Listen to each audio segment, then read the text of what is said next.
Hey everybody, today we're gonna make pumpkin bread.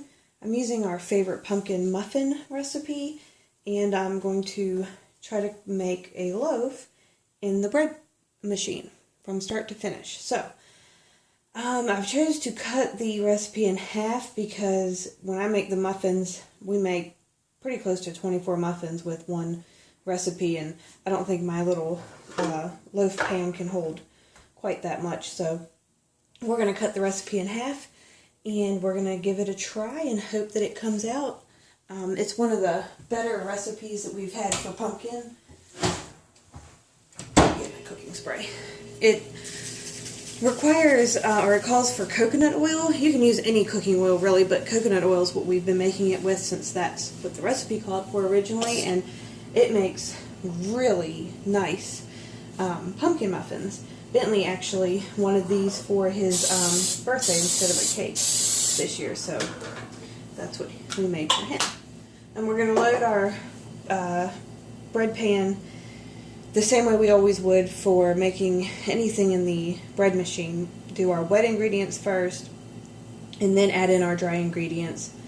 This is not a yeast recipe, so we don't have to worry about remembering to save the yeast for the last step.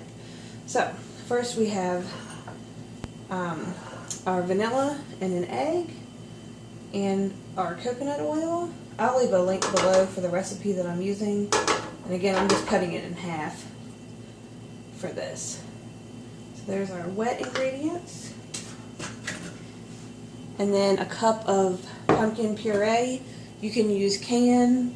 This is homemade pumpkin puree, not pumpkin pie puree. This is just regular pumpkin puree, nothing added to it. So we'll put that in with our wet ingredients.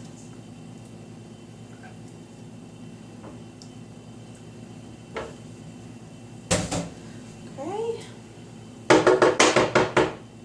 And then next I'm going to add, this is the flour, regular white sugar, and brown sugar in this bowl.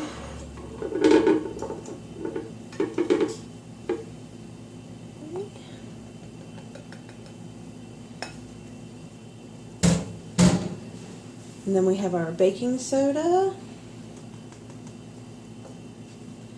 And this is cloves, nutmeg, cinnamon, and salt.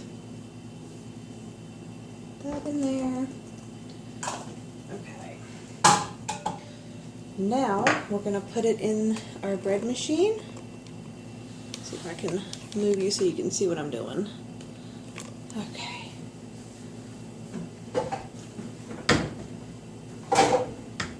Alright. We're going to make sure we clip it down in to the little clips.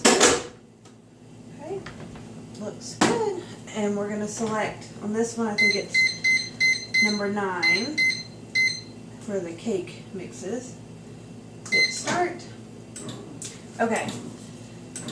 In about 2 or 3 minutes I'm going to come back and I'm going to use the rubber spatula and I'm going to make sure the flour and everything is worked down in off the sides, because sometimes with these recipes the flour will kind of stick to the sides a little bit and it doesn't mix up high enough to kind of grab that, but when it bakes it'll be all stuck to the sides. So a couple minutes we'll come back and we'll check that, and still deciding if I want to add any chocolate chips. I think I'm going to just leave it regular for this loaf to see how it comes out, and then we'll probably make a second loaf if it comes out okay, and that one I might add some chocolate chips to see how that works. So here's what I was talking about, where it gets kind of stuck sometimes in the corners. Like that's a lot of like sugar and stuff stuck in there, so I'm just going to help it out a little bit. It doesn't always happen, but when you have these ones that have a lot of strong seasonings, like especially clove, nutmeg, you want to help your machine out a little. Regular breads usually are fine. They don't do this, or if it does, it's not a huge deal. It's just some flour on the edge, not like a chunk of something crazy that would not be tasty. So I'm just trying to help it out. Just a little, nothing major. You don't even have to do as much as I'm doing probably, but since we're here and you're watching. Okay. Well, okay. Lots of noise, lots of mess. Good, fun stuff. Okay, so we'll come back when it's all done and show you what it looks like. Okay, so here's our first loaf that we made. It's pretty short, so we definitely could have done the whole batch at one time. So next time, that's probably what we'll do. Tastes great. You can see kind of around the edges where I didn't mix all the way down to the corner on one corner, so there's a little bit of extra of the spices right there, but not a big deal. It's not too bad. Super moist, really, really tasty. We have the other half of it in the bread machine right now going, and we'll probably wrap that up and put it in the freezer for another day. And I will link the recipe below so that you guys can give this recipe a try for yourself. Makes great muffins, or apparently you can also do it in the bread machine and it comes out just fine.